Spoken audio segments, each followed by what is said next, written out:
ना नून लीग को पता था, ना पीपल्स पार्टी को पता था।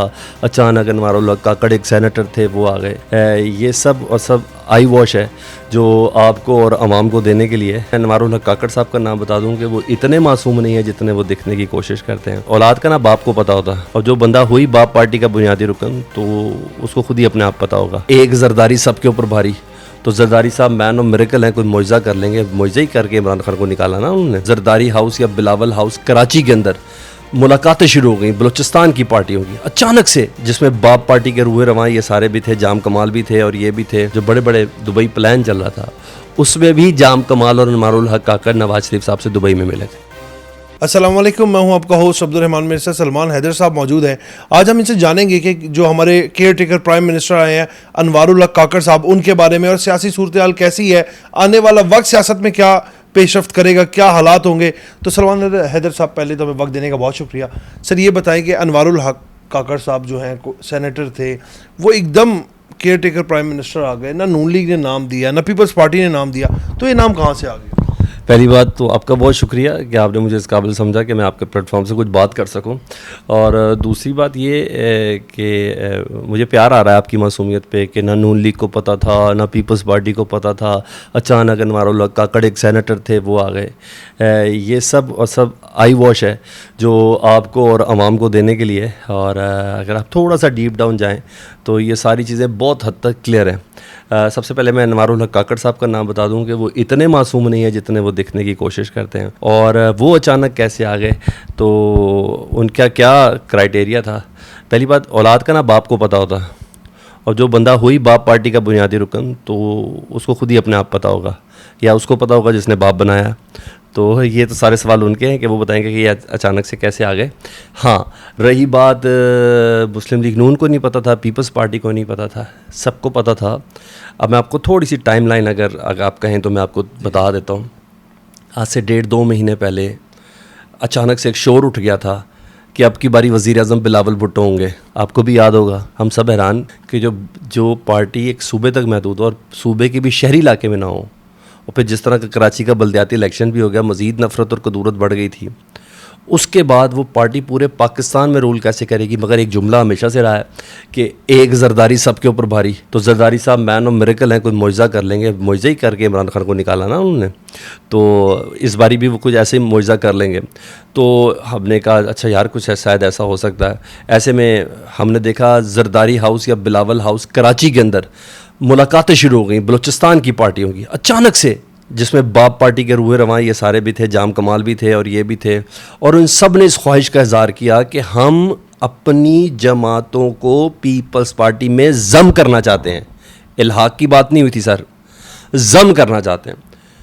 तो हैरान हो गए कि तो सबका हो गया कि भाई ये तो बाप जिस मौके पे काम आता है, बाप जिस मौके पे बनाया जाता है, बाप जिस मौके पे बन जाता है, और बाप से जो काम लेने होते हैं, तो ये तो काम का वक्त आ गया। तो वाकई अगली बारी वज़ीर आज़म बिलावल भुट्टो है, उसी की लाइन डिसाइड की गई है। इतना आपको सब याद है। अच्छा, मैं ज़रा मासूमियत निकाल दूँ अनवारुल हक काकड़ साहब की ना, और वो पसमानदा सूबे का एक वज़ीर आज़म बन गया। ये पसमानदा कब से होने लग गया है? ये लफ्ज़ पसमानदा कहना बज़ाते खुद एक लानत है इस सिस्टम के ऊपर, कि हम इस मुल्क के अंदर रहते हुए बलूचिस्तान को पसमानदा कह रहे हैं। ये लानत है हमारे सिस्टम के ऊपर, मेरी नज़र में।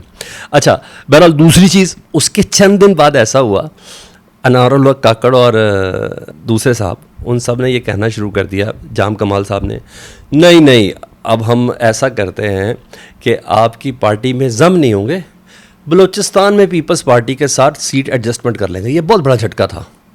अचानक एक जमात और उसके इत्तेहादी बलूचिस्तान के, वो पीपल्स पार्टी को कह रहे हैं हम जम होना चाहते हैं, फिर कहते हैं हम सीट एडजस्टमेंट करेंगे। तो कान उसी वक्त खड़े हो गए थे। ठीक है, उसके बाद जाम कमाल साहब मरियम बीबी से मिलते हैं लाहौर में, और अपनी पार्टी को फिर इधर जम करने की बात करते हैं, और फिर कुछ अरसे बाद कहते हैं 2-3 दिन बाद उस जाम कमाल की मुलाकात में भी अनवारुल हक काकड़ मौजूद थे, जो मरियम बीबी से मुलाकात हुई। जाम कमाल की उस मुलाकात में भी अनवारुल हक काकड़ मौजूद थे जिसमें आसिफ अली जरदारी से मुलाकात हुई। उसके बाद किसी को ये नहीं पता कि जो दुबई में मियां मोहम्मद नवाज शरीफ साहब रेस्ट कर रहे थे, और जो बड़े बड़े दुबई प्लान चल रहा था, उसमें भी जाम कमाल और अनवारुल हक काकड़ नवाज शरीफ साहब से दुबई में मिले। तो एक तो ये चीज़ होगी। उसके बाद चंद रोज़ पहले वज़ीर आज़म पाकिस्तान शहबाज शरीफ साहब से जो वफ्द बलूचिस्तान की सियासी जमातों को मिला था, उसमें अनवारुल हक काकड़ और जाम कमाल भी मौजूद थे। यार अब भी आप कहेंगे कि इनमें से को किसी को नहीं पता। ये गिव एंड टेक हुआ है, कुछ लो कुछ दो, कि आपने आइंदा वाली जमात में मुस्लिम आइंदा वाले इलेक्शन में हमारे साथ इत्तेहाद या जम करना है, हम आपके बंदे को निगरान वज़ीर आज़म बना देते हैं। ये सिर्फ सियासी बुनियादों पर है। नाम सबकी पर्ची पे अनवारुल हक काकड़ लिखा हुआ था। जी सर। सर ठीक है, सबकी पर्ची पे अनवारुल हक काकड़ लिखा होता, तो लेकिन कुछ जो है जो पेश गोई करते हैं, आप कह रहे हैं जो माहिर नजूम है, आलम नजूम है, वो कहते हैं कि 14 अगस्त गुजरने के बाद इमरान खान साहब जो है वो दोबारा से छा जाएंगे। पहली बात तो ये 14 अगस्त गुजरने के बाद इमरान खान साहब क्यों छाएंगे? इमरान खान साहब आज की तारीख में भी छाए हुए हैं। प्लीज़ इस गलत फहमी को निकालें। पाकिस्तान का मीडिया से स्टार्ट करते हैं ना, ट्रेंड से स्टार्ट करते हैं।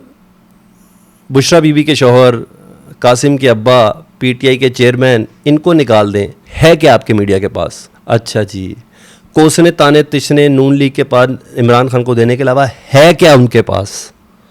स्वाय हर महीने की 15 तारीख को इसहाक डार साहब की एक प्रेस कॉन्फ्रेंस, जिसमें पेट्रोल इतना महंगा, एलएनजी इतनी महंगी, एलपीजी इतनी महंगी और बिजली इतनी महंगी। है क्या कोई कारकर्दगी है तो मुझे बताएं। मेरे पैसों से 18 मनसूबों का इफ्तिताह कर दिया। पर्चियाँ तो मुझे बता दें, मैं कह देता हूँ जी पाकिस्तान 2040 में इफ्तिताह करवा दें मुझे आज प्राइम मिनिस्टर बना के। मैं पाकिस्तान 2040 में हवाई तशरीयों में उड़ेगा।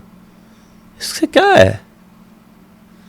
पैसा आपके पास नहीं, 4 दिन इशाइये आप देते रहे हैं, और वो खाने लबनानी खाने, टर्किश खाने, तो सारी बात है। इमरान खान कैसे अच्छा लगेगा जो चाय और पापे खिलाता था? तो वो आज भी छाया हुआ है, इनके पास कुछ नहीं है, कुछ नहीं है किसी के पास इमरान खान के साहब के अलावा। सलमान साहब, अब इमरान खान साहब तो छाए हुए हैं, मरीम नवाज़ साहिबा कह रही हैं, शहबाज शरीफ साहब कह रहे हैं कि नवाज़ शरीफ वतन वापस आ रहे हैं, लेकिन अगर नवाज़ शरीफ वतन वापस आते तो उनको कानून का सामना करना पड़ेगा। क्या दोबारा जेल काटेंगे नवाज़ शरीफ? ऑफ कोर्स उनको काटनी तो चाहिए, ठीक है, ये हक है। कल 11 अफराद की लिस्ट भी दी गई, जिसमें 11 अफराद एप्स काउंटर हैं, इश्तिहारी हैं, उनको टीवी पे ना दिखाया जा सकता, ना बताया जा सकता, उनकी खबर दी जाती है। हालांकि उनका 12वां नाम जो सबसे टॉप पे था वो मियां मोहम्मद नवाज़ शरीफ साहब का, वो तो दवाई लेने गए थे ना, तो वो तो उनकी दवाई अभी तक नहीं मिली, तो वो अभी तक इश्तिहारी हैं। हालांकि वो अदालत की नज़र में ना, वो तो कैदी हो के बाहर भागे में। तो ये सब चीज़ें। तो दूसरा वो कह रहे हैं, उनके कहने से क्या फ़र्क पड़ता है?